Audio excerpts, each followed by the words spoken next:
So welcome everyone to project controls training for Unify. Just a quick overview of what's covered in these sessions. So today we're doing part one, which is involved setting up a project from a project controls point of view. And next week's session is part two, which is managing the project. So today we're going to be looking at, creating your project and creating the contract. We're going to look at creating and or importing a work breakdown structure into that contract, assigning our resources to it, and from there creating our estimate, scheduling that estimate so we understand the effort and the cash flow that comes from that, setting up the work breakdown structure to measure earned value, and reviewing the resource plan that we get from that. Next week, we'll be looking at what agreed revenue means in Unify, reviewing the margin and or profit, depending on how you view the world, that comes from that, managing the deliverables, so actually getting on with and doing the work, how timesheets interact with this to capture the effort, tracking earned value, invoicing, doing forecasts, handling variations. So basically all the process to help you, manage that all the way through the project.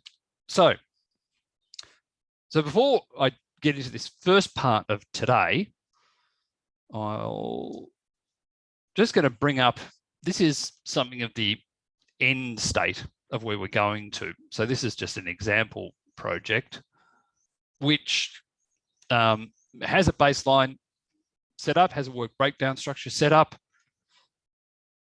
And what we're looking at here is some month-on-month performance on this particular project.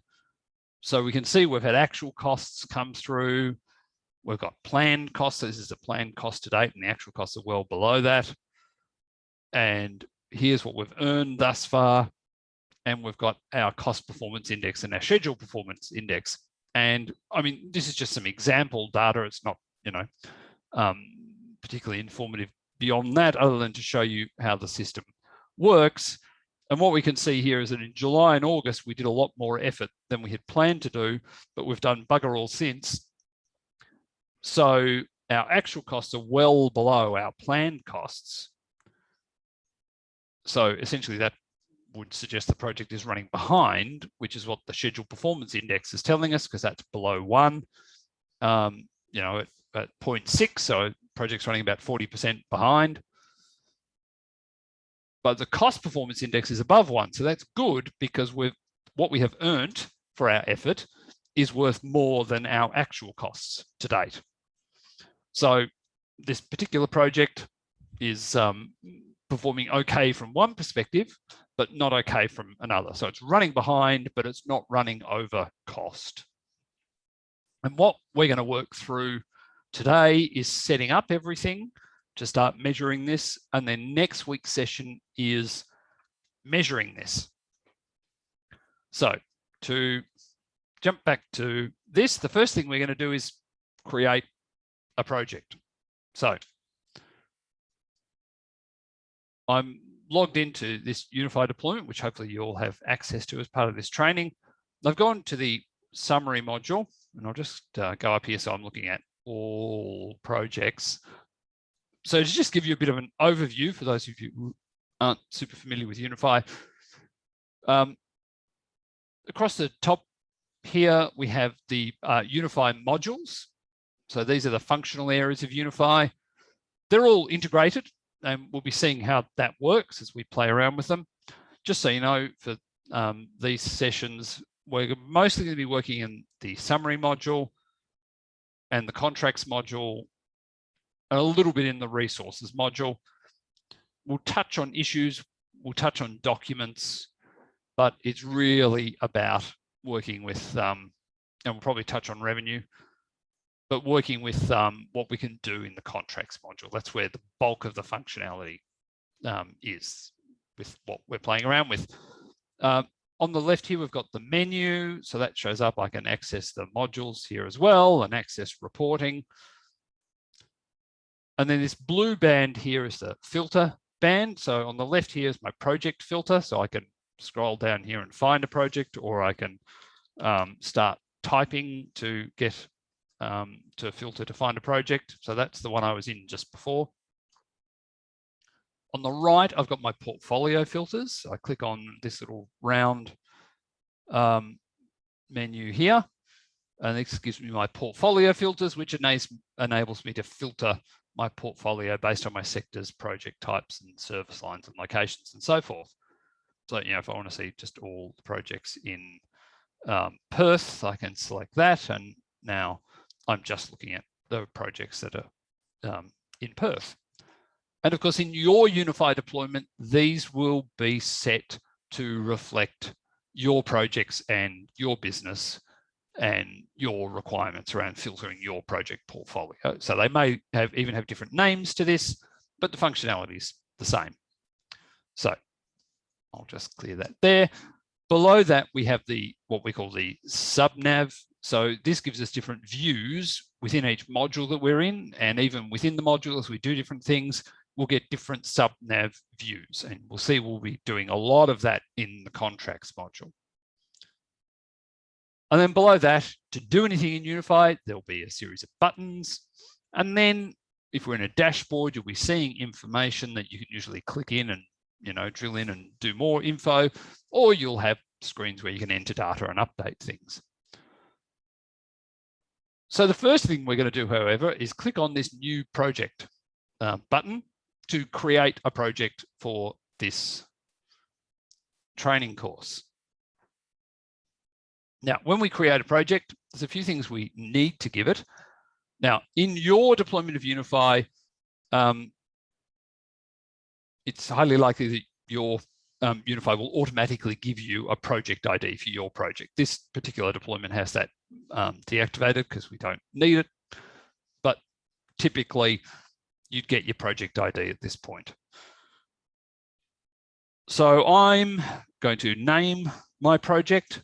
So if you can name your project as well, give it a bit of an out there name. Please don't do the same name as mine, otherwise we won't be able to tell them apart. And this is the moment where I've got to think of something interesting.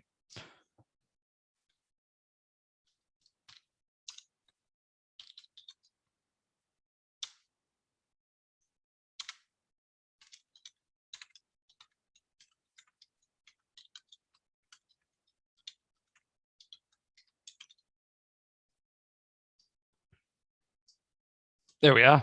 So that's what my project is, the largest cake decorating facility in the Southern Hemisphere.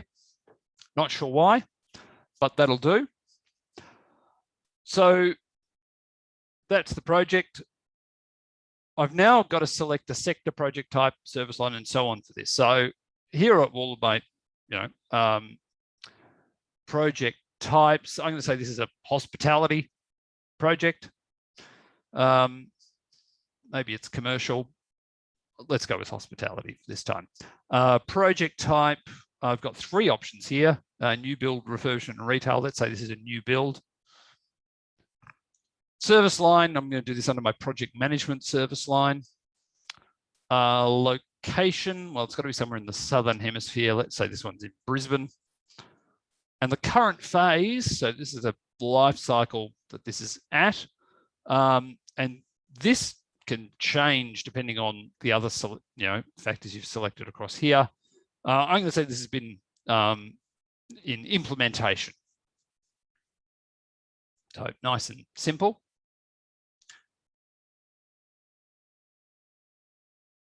So I've scrolled down and there's a few other things you can play around with here. One is the parent project. So if you're creating something that has a sub projects or child projects, you would select, if this is a child project, you would select the parent project it belongs to. That doesn't apply in this case. I just want a standalone project. I can do a description of my project here.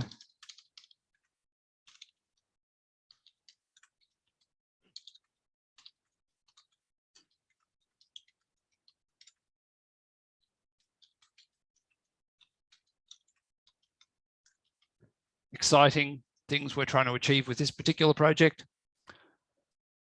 And then down here, I need to add resources. So first thing I need to do is to add myself.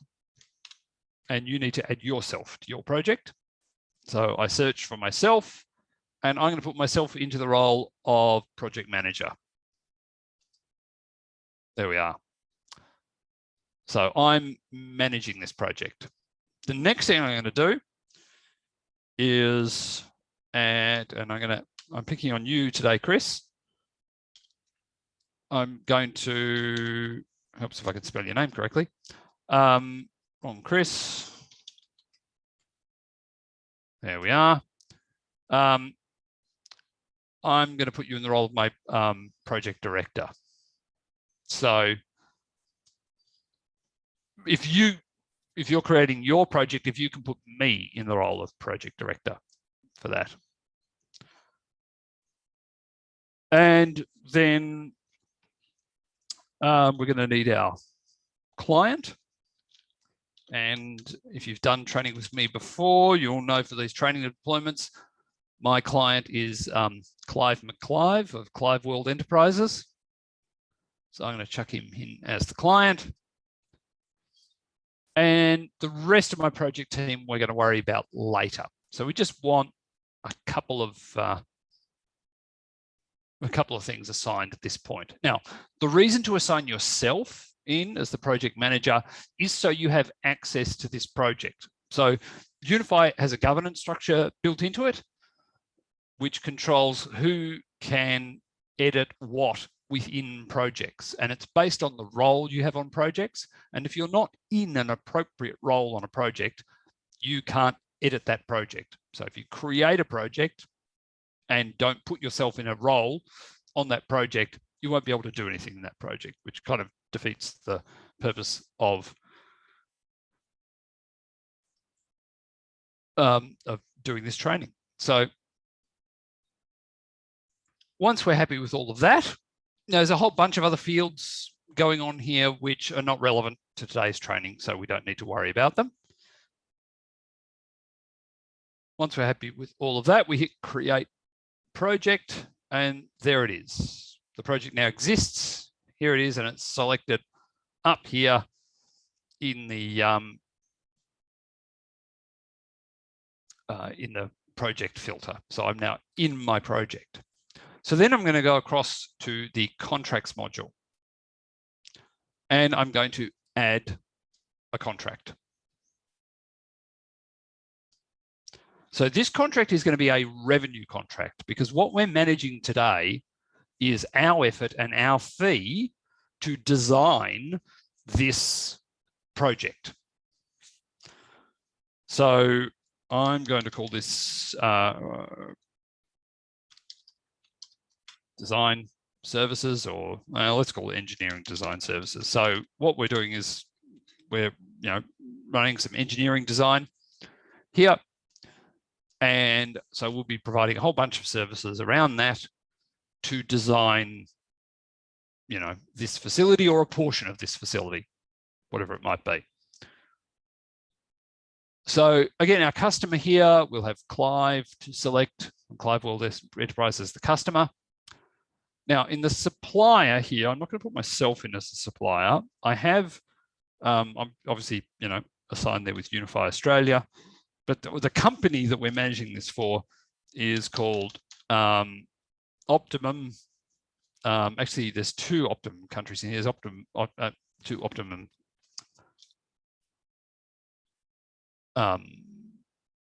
companies in here. There's Optimum Construction and Optimum Gallifrey. We're Optimum Gallifrey. So that's who is our engineering design companies. So I'm going to select Astrid from Optimum Gallifrey as the supplier here. So, and we'll be, when we're assigning our project team to do work, it's all going to be from this people who work for Optimum Gallifrey. When I scroll down here, the rest of this, I can just leave it as it is. This contract is pending. It hasn't been awarded yet. We haven't finished setting it up. It's going to come through to our revenue codes, which is what we want, and that's already selected for us. And yeah, I mean, the only other thing to pay attention to here that's really of any importance is the payment terms, which when you're creating your invoice, you want it to reflect your contract payment terms. So if that's 30 days, it's 30 days. If it's something else, you select whatever it is. And the other thing I am going to do here, though, is under this unit, I'm just going to write hours, because we're going to do an hours-based effort for this particular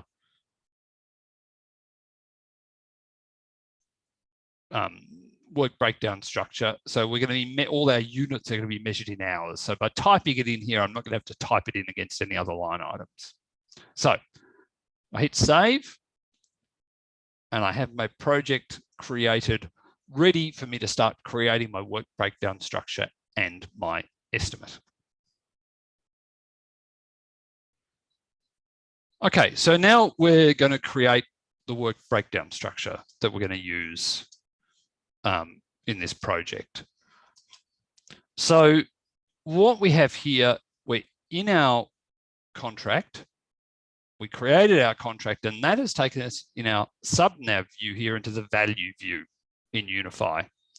And what we've got is a list here where I can go, you know, item 1, hit tab, item 2, item 3,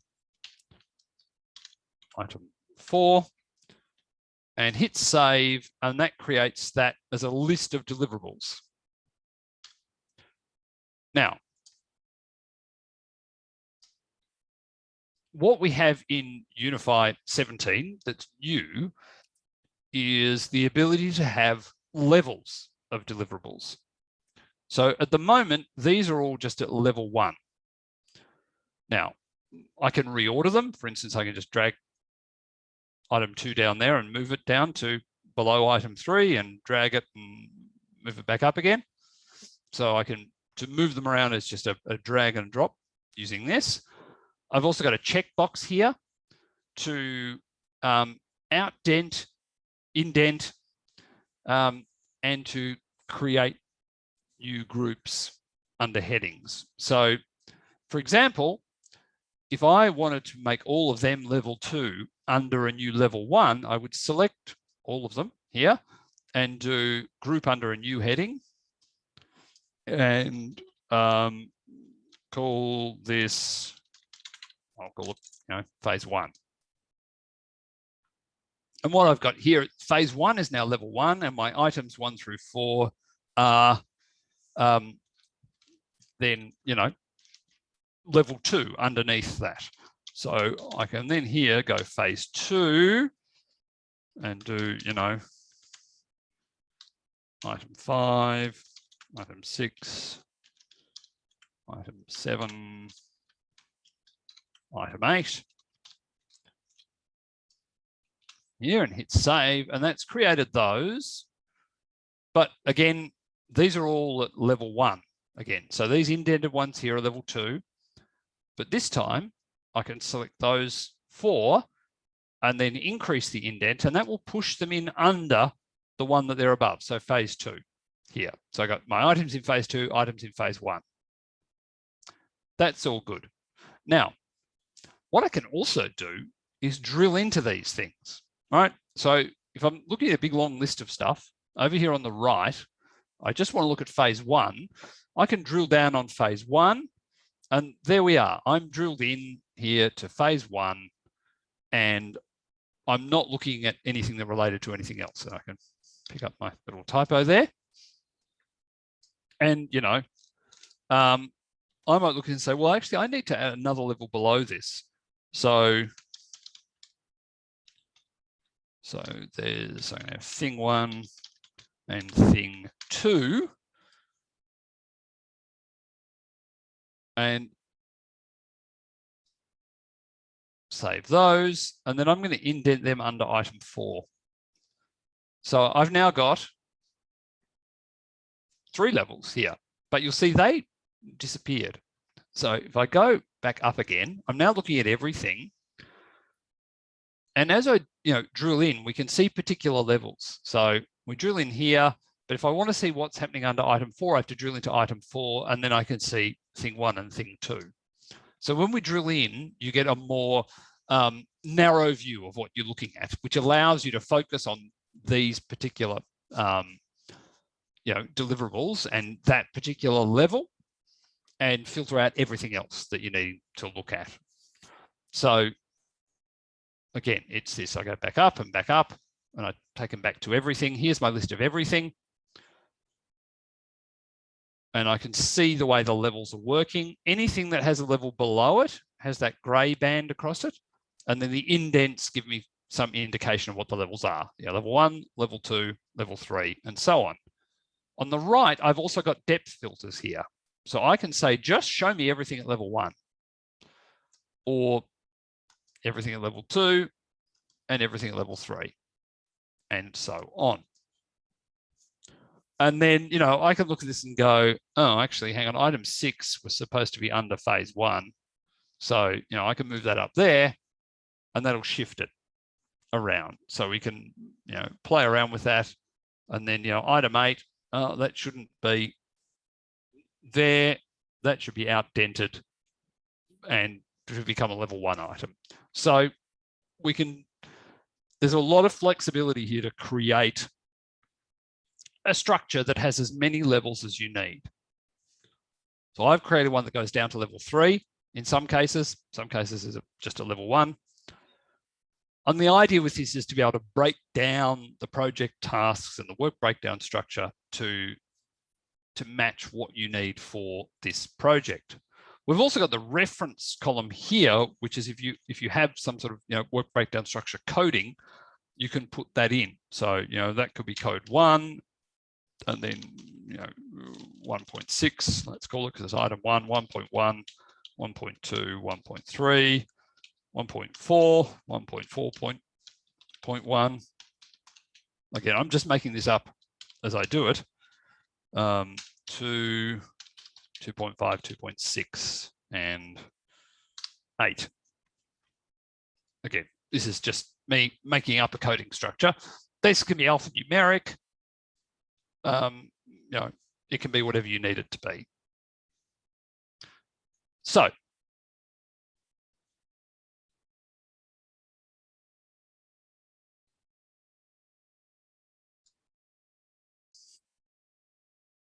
okay, well, now that we've had that play, I actually don't want to use this at all.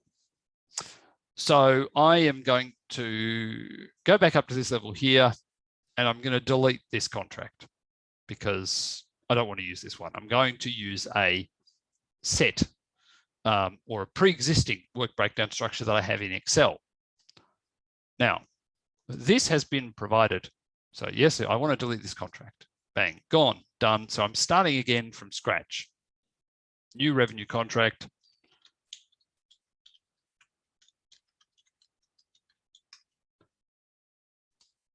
It's with Clive, and I find Astrid again. There we are. That's all set up all the same as I had it before. I'm just back to a blank contract again. Now, the reason I have done that, and for yourselves, you'll find that in the project, which is that we started looking at the beginning of the session, Clive Enterprise Worldwide Headquarters, in the issues module there, you'll find a link to an issue called WBS for import. And there's an Excel file there that you can download. In that Excel file, we have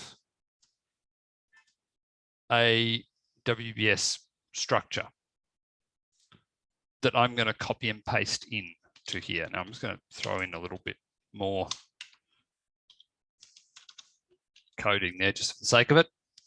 So what I've got here now, with this, if you're handed a work breakdown structure in Excel that's pre-existing, it's fairly straightforward to paste this into Unify and then start populating the information. This is actually an export from Unify, but it doesn't need to be to set this up. So all we need to set it up is a column that has the description for the items in the work breakdown structures, which will become the deliverables in the contract, and what level they are going to exist at. So here, for instance, I can see these are all going to be level 2 underneath detailed design and so on. So the one thing you may need to do with an existing work breakdown structure is to put the levels against it as to how they're going to apply in Unify. But to paste it in is really straightforward. All I do is just, do a big copy. Now, in this case, I'm going to copy the coding of this too. Actually, no, I won't. I'm just going to copy these columns here. Level, reference, and description. That's all I need. Copy those. I don't even have to select those perfectly. They don't have to be in this order. So it can look very different to this. It's just got to be in a flat format where we can map this. And back in my contract, I've got this import button. So I click on the import.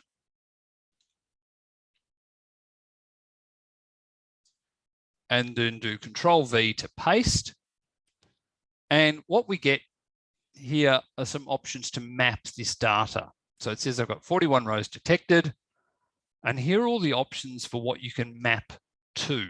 So there's all sorts of data you can import into Unify when doing this based on all of this information. But I just want to use the level, the reference number, and the description of the deliverable to set up my work breakdown structure. So once I've got that in and I've got the mapping how I want it here. Now, in this case, Unify was able to match it because it's the exact description that Unify uses. But if it was called something else, that doesn't matter because you would then just select the appropriate field. I hit validate. Unify has a think and tells me it's all good. 41 rows validated successfully. That means it's going to be able to import this. So I hit import, and then it will tell me I have imported 41 rows successfully. If there's any errors in doing this, it can't import something for some reason, you'll get a list of the items here that haven't imported, and when you hover on it, it will tell you why. So mine's been successful, so I hit close, and I have now got this structure here, which is a 2-level structure, breaking down my work breakdown structure into master planning, concept design, schematic design, detailed design, and so on, all the way through to defects.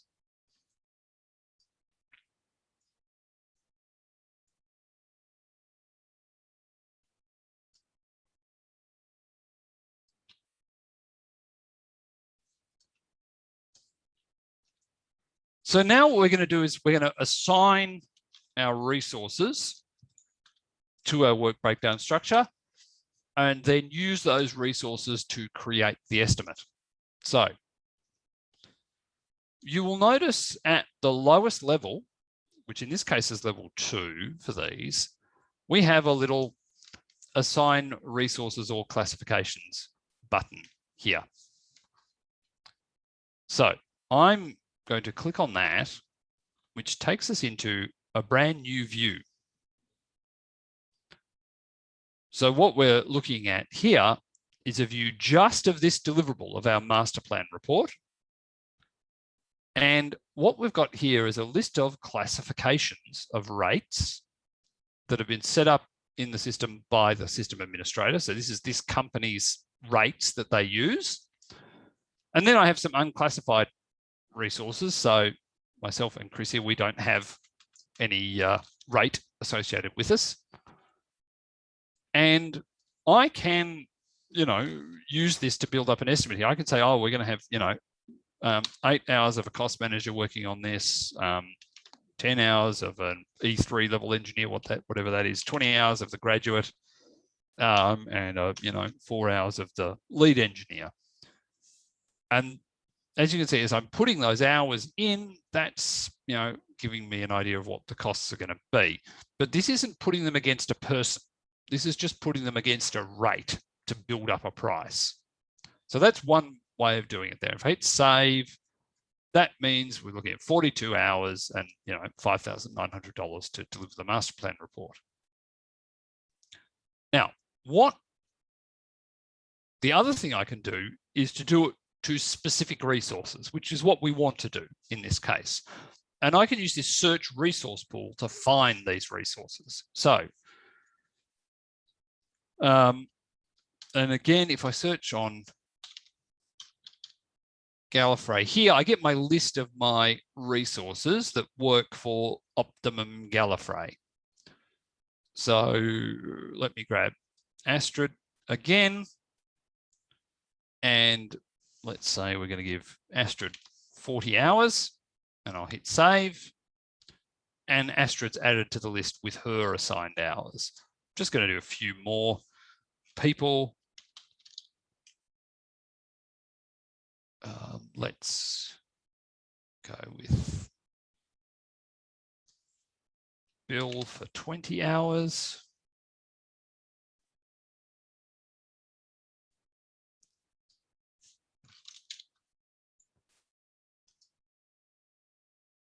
Maybe here for 12 hours. Obviously, I'm just making these numbers up here. But I'm just, and as you see, as we're adding these people, you'll see they're slotting in underneath the category have. So I can see that Amy is in a classification of E3 engineer and the rate matches there. So I can in fact uncheck that E3 engineer here to remove those hours because I've got that in there for Amy. And again, you know, graduate engineer, I don't need that anymore because I've got Astrid assigned there. So what I would like to do is find someone who's a cost manager, but no idea who that might be. Let's just add a few more to build this up. Put in Rory, give him 8 hours on this. So he's a junior engineer as well.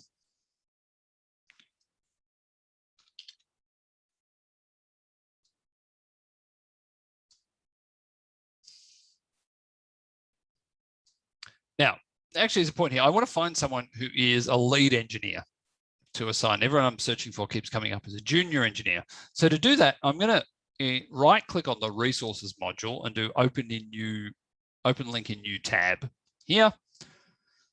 And you'll see that, you know, all these people have been added to my project team here, as well as the people we did when we set up the project at the beginning of the session. But I'm going to go to all here and then click on rates, which this is something I can do as a system administrator. There we are. Grace Holloway is a lead engineer. That's what I was looking for, someone who was in that role. So don't want Sarah Jane Smith, I want Grace. There we are. And I'm going to give those 4 hours to Grace. There we are. She's in there as a lead engineer, and I can now uncheck that box to take those hours out of just being associated with the classification. So they're all associated to people. I don't have anyone as a cost manager, but I'll just take that out. So we've now got 84 hours and, you know, $7,700 for this effort. I can adjust this to adjust the hours should I need to. The other thing I can do is adjust the rate. So you can see everyone's rate here matches the standard rate. So the standard rate for an E1 engineer is $320 and Grace is $320. Bill and Rory match a junior engineer at $80 and so on. But I don't have to use those rates. So for example, if, you know, I can charge more on this particular project, I can charge $90 for my junior engineers. I can amend that rate to be a different charge out rate. But, you know, I might have to squeeze my lead engineer down to 300. So I can do that, and that's amended what I'm charging here, or the estimate I'm putting together. So then when I go up, go back to this level, we'll see here now that we have, here's everyone who's been assigned to this and the estimate that we're doing, and that this is now rolling up to the master plan report and then up to the master plan level here. So let's just do one more of these for master plan design. So now when I drill into this, you'll see everyone I've added to the team is here already. So I can go, yes, Amy's going to be working on this as well. She'll be doing 40 hours. Astrid will be doing 80 hours. Bill and Rory will be doing 40 hours on this. Grace is going to be doing some more work on this. So that's those hours and that estimate. So the design's a lot more work than the report. But I'm going to need to throw some more resources at this. So we're going to add a couple more junior people in. So I'll add Sarah Jane in with 40 hours. And I'll just pick one more person. Let's go with Jack, who doesn't have a rate, so let's not use Jack. I want people with assigned rates. Let's go with Clara and 40 hours again. So on this, you can see we've expanded our junior engineering team to be doing a lot of hours, and there's 300 hours and 30 grand overall. And again, once more, I can say no, on this one we're charging 90 hours, 90 per hour for our junior engineer, and only 300 for our lead engineer. So I'm adjusting the way the rates are working here on this to give a slightly different outcome.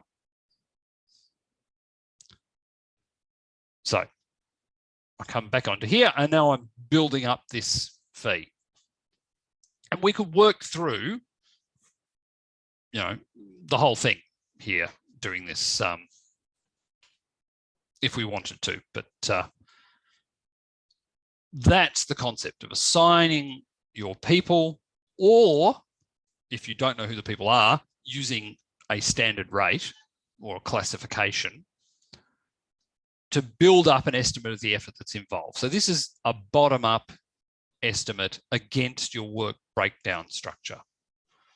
And as we do this, and if we kept going through, the whole structure here, this would feed up to create the total estimate. So with this one here, I can see there's 31 grand here and 8 grand here, which gives me 39 grand in total for master planning.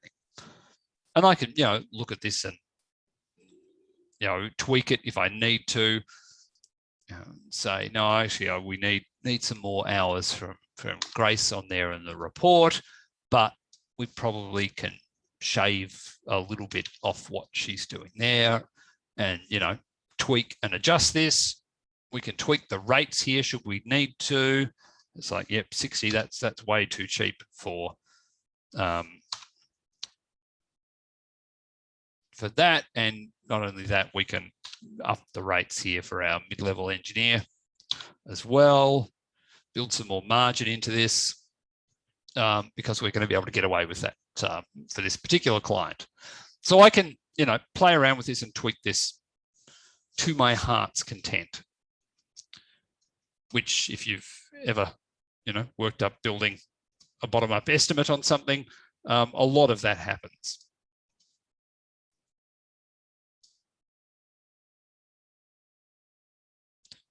So just a little word on the rates. So as we put them in here, these people had rates associated with them that we've changed. So those rates are set by your system administrator. And each resource can have 2 rates set. So one is a charge rate, which is what we're using here. And the other one is a cost rate. So the cost rate is what this resource costs your project when they book an hour's worth of their time to the project.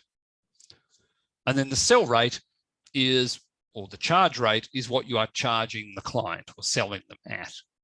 So we're dealing with sell rates here. And the sell rates are just indicative in Unified. They're a starting point for building this up. And when you add people into your estimate here in your work breakdown structure against the deliverables, their default sell rate gets put in against them. And again, if I drill into this view here, we can see what that is. We can see for an E3 engineer, that default sell rate is 150, but I don't have to use that default sell rate. I can use whatever sell rate I want to use. And in this case, I've changed it to 180 because for whatever reason, I think we can, go for a higher margin on this job. Now, I may have to shave it back in some cases, but the rate that I use is based on the one that I build up in doing this estimate, but I have the standard rate for that person, or in this case, what we have is a rate table based on these classifications, which is being used. And you can have, both and either in Unify. So you can have a set of standard rates, which you can choose to apply or not to individual people. So you may work out an individual person's rate based on their underlying salary and a multiplier. And that may be in the range of your standard rate, but it may not be the same as that. So there's lots of ways of coming up with rates in Unify, which is kind of, and we're using those rates in this training, but we're not focusing on how those rates are built up as part of this training. We do have some webinars on our YouTube channel that you can see about building up rates to go into this in more detail.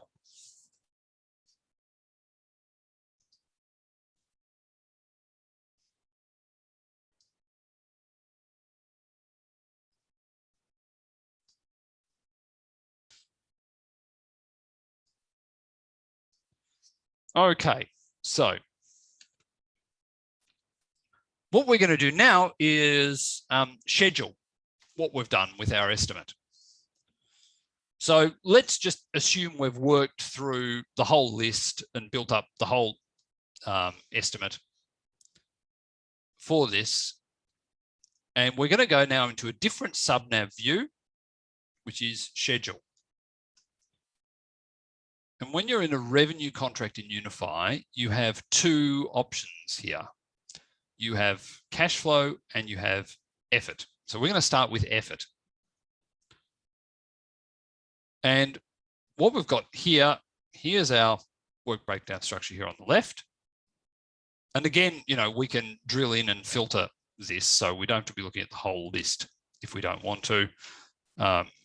So for instance, I could just be drilled into master planning and then drill into master plan report and just be looking at this task and just schedule this task and not worry about everything, which can be a bit, I find, a little easier to do rather than looking at the entire list.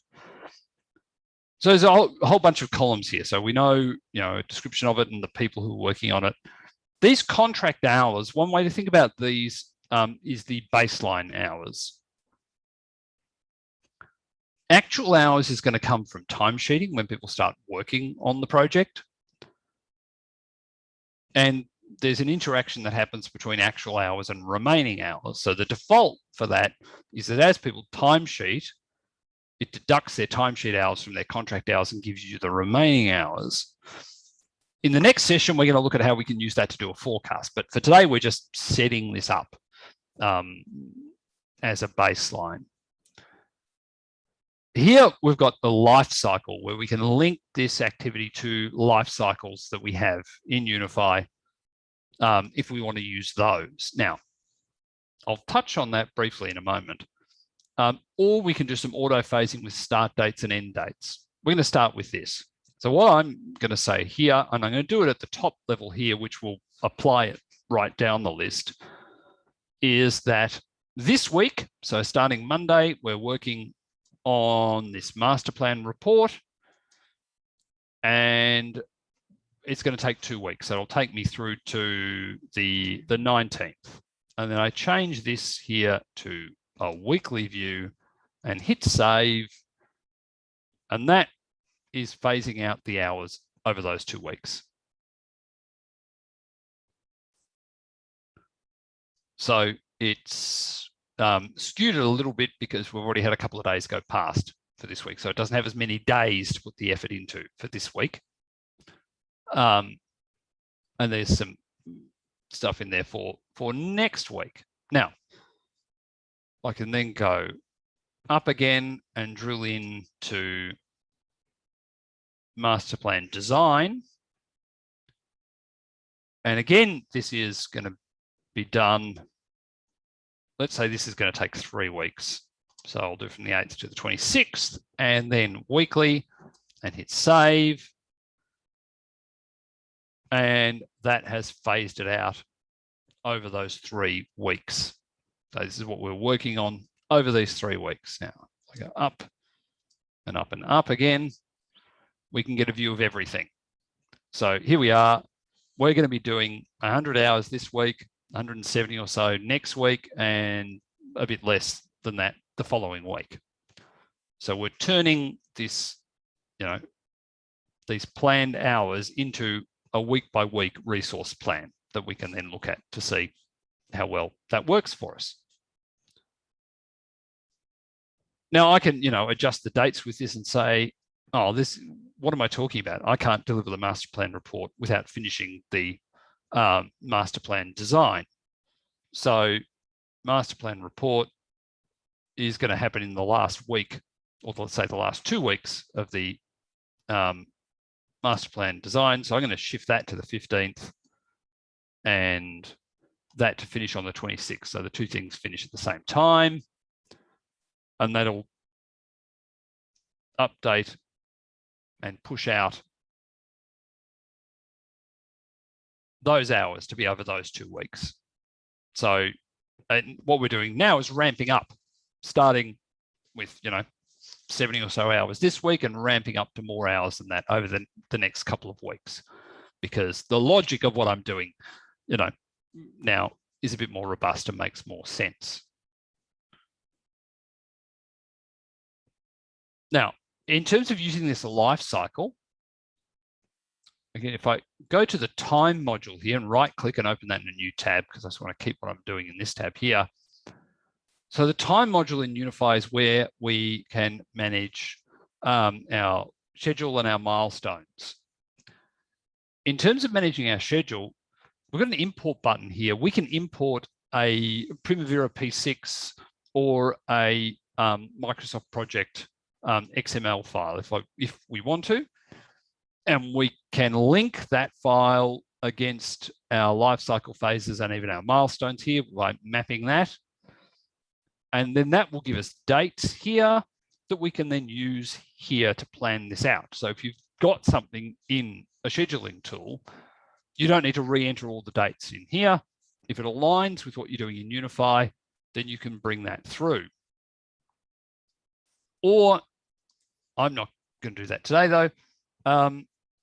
I've got these phases here, and let's say our implementation phase started on Monday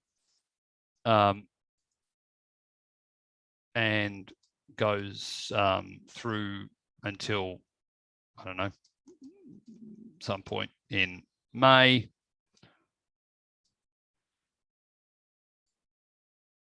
So I could set up a bunch of dates here against these phases, and then if I wanted to, I could use them here. So if I select the implementation against this concept design one and hit save, it will bring those dates through here into my effort planning. So I can have one place that I update the dates if that's, how it works in here. Now, what I've been doing here in this particular view has been to, go down to a lower level than that, where those overall dates don't align. But that functionality is there and you can use that. And if I update dates here, that flows through and update dates and resource planning here. So it's all linked.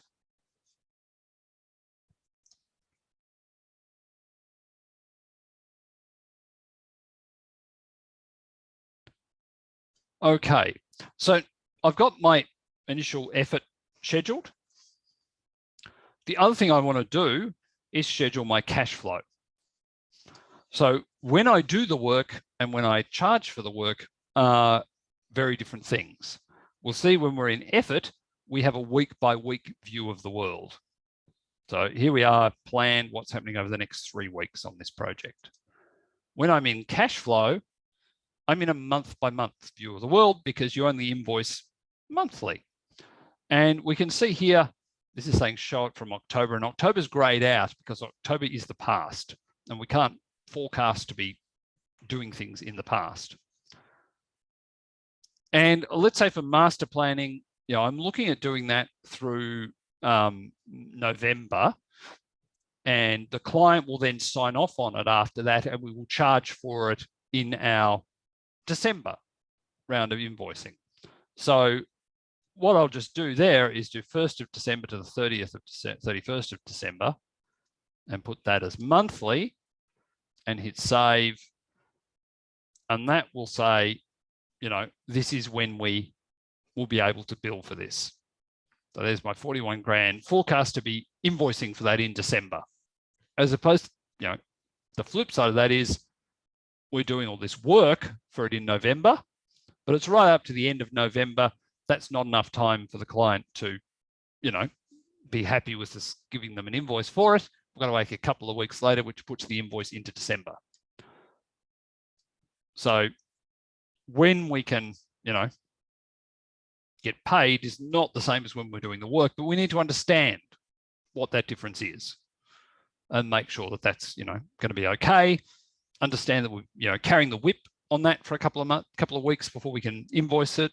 It's only going to carry over 1 month, so it's not going to be too much whip. And we can see what that's going to do for us and how that will affect our overall project performance.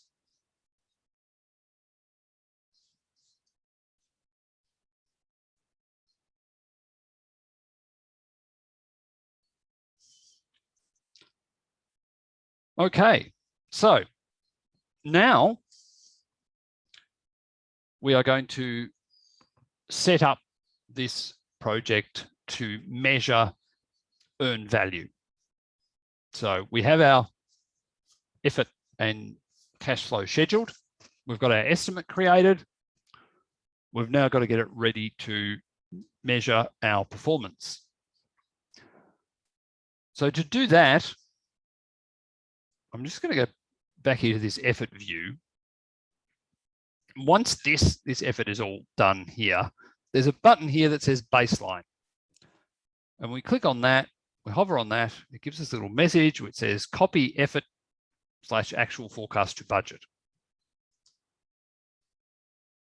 And that does something there. It's not showing us that. Well, actually it does, because we can view it here as our baseline, right?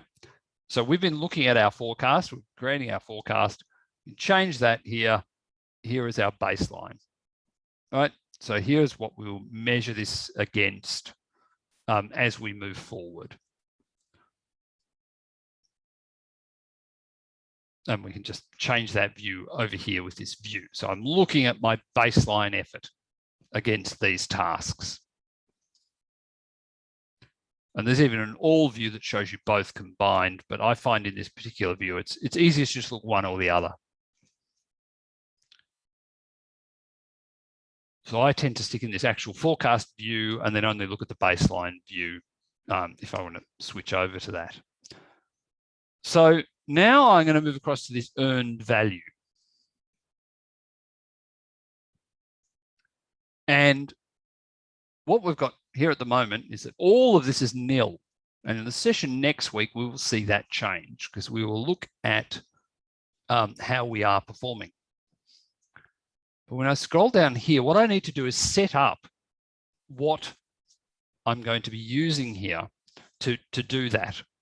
And again, this is something that is set up by your system administrator, which when I click in here, there are these stage gate groups, and I have this one here for engineering design. So I'm just going to select those against there and hit save. And what that does is that assigns this stage gate group, and a stage gate group is a series of stage gated milestones that we are going to use to measure our performance. So when I click here on this item here, you'll see we have these stage gates. So the first one is setup, draft, issue for review, internal review complete, issue declined, client's comments addressed, and final issue. So this is the process we're going to go through, the stage gates we're going to go through for each of our engineering design deliverables that we're doing. Now, this is just one example that we have set up for this training. If you have multiples of these, or something entirely different, a different stage gate process, that gets configured in your unified deployment by your system administrator. And you can have as many of these as you need. But the idea is to standardize it such that you can have consistent measurement across different projects, but not, one won't apply to all situations. So you could have a whole series of different stage gate groups here that you use as appropriate to the tasks that you're measuring it against. But for today, all we need to do is to select that stage gate group there. And then we are ready when we start working on this project to come along and, put in what we have completed against each particular milestone. But we haven't started yet, so there's nothing more to do there. So that's a nice, simple thing. What we're going to do now, though, is review our resource plan. So we've gone and selected our team that we want to use. We've assigned them their hours and when we want them to do these hours. But we want to look at this now from a different point of view. We want to look at this from the point of view of each of those people to see whether the hours we've given them will actually work. Because we've done it task by task. We haven't looked at, what that means for a person. So if I go back to my schedule view here, so, for instance here, I can see that I've given Astrid 40 hours here and 80 hours here, and that's all spread over, 3 weeks. So that's 120 hours a week over 3 weeks, 120 hours over 3 weeks, which is 40 hours a week, which is full time. So that should be okay. But it may not pan out that okay. But this view here isn't telling me that. Now I can look at it here and, add it up and play around with it, but it's not really going to work out all that well for me. So instead, I can go to the resources module, and in my sub-nav, I have resource planning. And in this view here, I get a view by person. So rather than by task, it's by person. And what I can see here, once more, here's Astrid, who I was just talking about, who has 120 hours. So the forecast hours here are coming from that contracts module. But the spread of these hours is, 20 hours or so in the first week and then 50 hours a week for each of those weeks. So that's a bit of a problem because I've overburdened Astrid. Can't have her doing 50 hours a week. Here, that's asking too much of her. And that's just for this project, right? I don't know what other project she's working on. So to understand that, I'm just going to go to use this tab here. I'm going to go into my menu, go to reporting and reports, and go to resource planning reports. And I'm going to go down here and say weekly project allocation by resource. So I want to look at this from a resource point of view. And I'm filtering here for everyone in the organization of Optimum Gallifrey because I want to see what's happening with this team. I'm going to do it across all projects and I'm going to filter it for the current month. So for November. And I can click all there and hit view.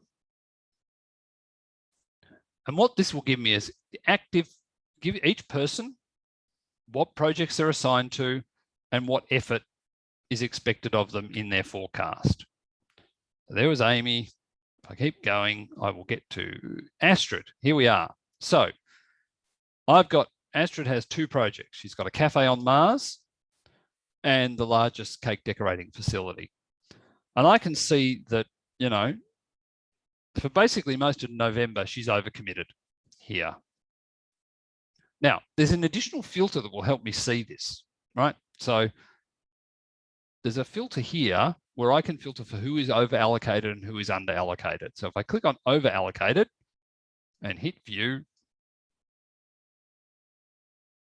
then this is telling me that, you know, Adelaide is over allocated, Amy's over allocated, and here's Astrid. She's over allocated as well. And so is Sarah Jane. All the people I want to use are over allocated. So I'm going to run it again to find someone who is under allocated and see if I can swap out some of those hours to someone else. So Bill is under allocated. That's good because I had Bill on the team. So if I go back in here and back into my contract,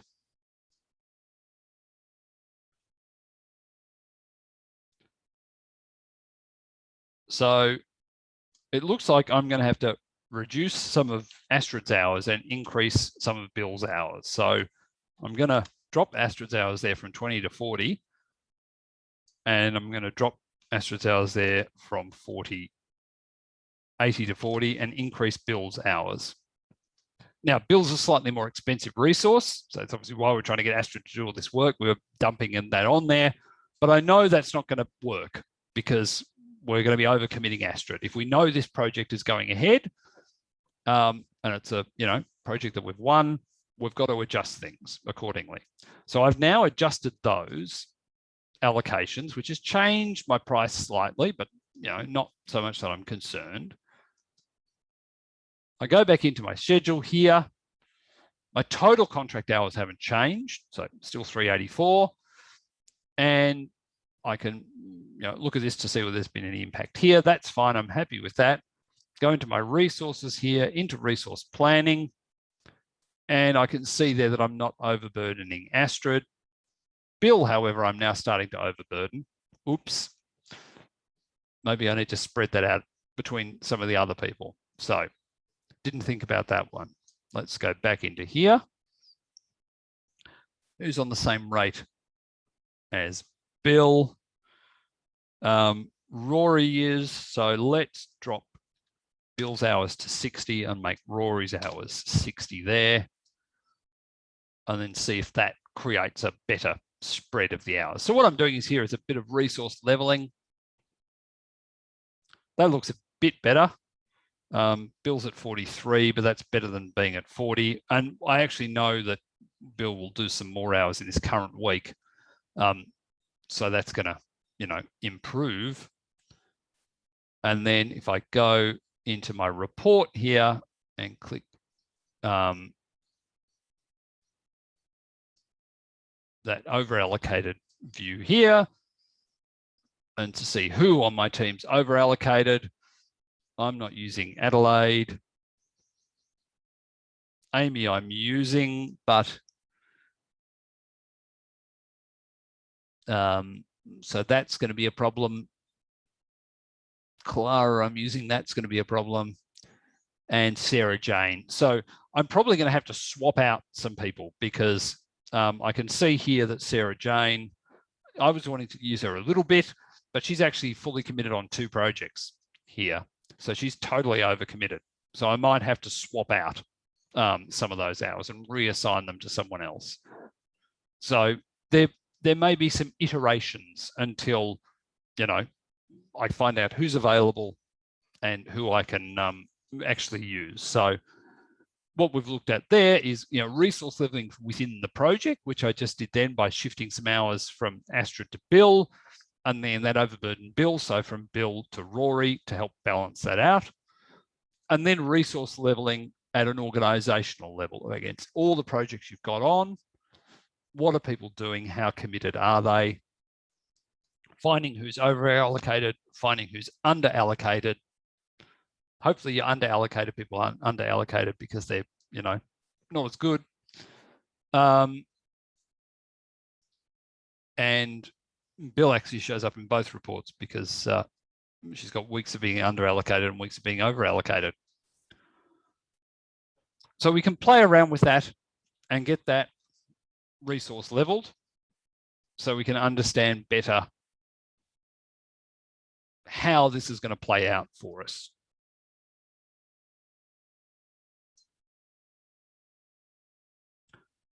Okay, well, that's everything we wanted to cover today to get the project set up. Next week in part 2, we're going to be looking at what happens when people timesheet, how we measure our progress, how we manage the project, and how we understand our performance. So thanks everyone for today, and I look forward to taking you through actually managing this project we've set up next week.